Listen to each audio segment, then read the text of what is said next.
अंकशास्त्रावर जास्त विश्वास ठेवत नाही. बर कारण काय आहे, हा एक मोठा एक कॉन्ट्राडिक्टरी एक प्रश्न येतो. हां, हां. That will answer you. समजा एखाद्या माणसाच्या घराच्या नैऋत्येला अंडरग्राउंड टँक आहे आणि तुम्ही न्यूमरॉलॉजीचं अक्षर काय वाटते ते बदला, काहीही फरक पडणार नाही, खड्ड्यात जाणारच आहे. ओके.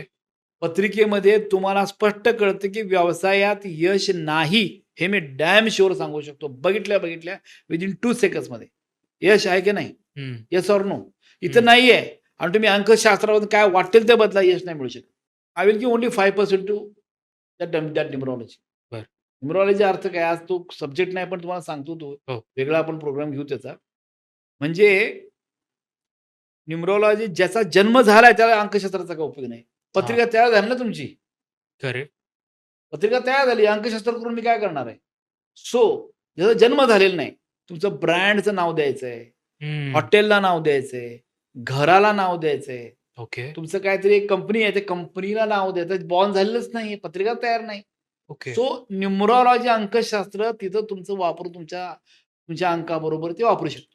बरं. तर माझा जन्मतारीख 24 आहे. फ्रायडेचा जन्म 24च जन्मतारीख. तो जी म्हणजे कंपन्या काढल्या ते मी 24 नंबरच्या रिगार्डिंग काढलेत. अच्छा. So that you can that resonance effect that you can use. हं.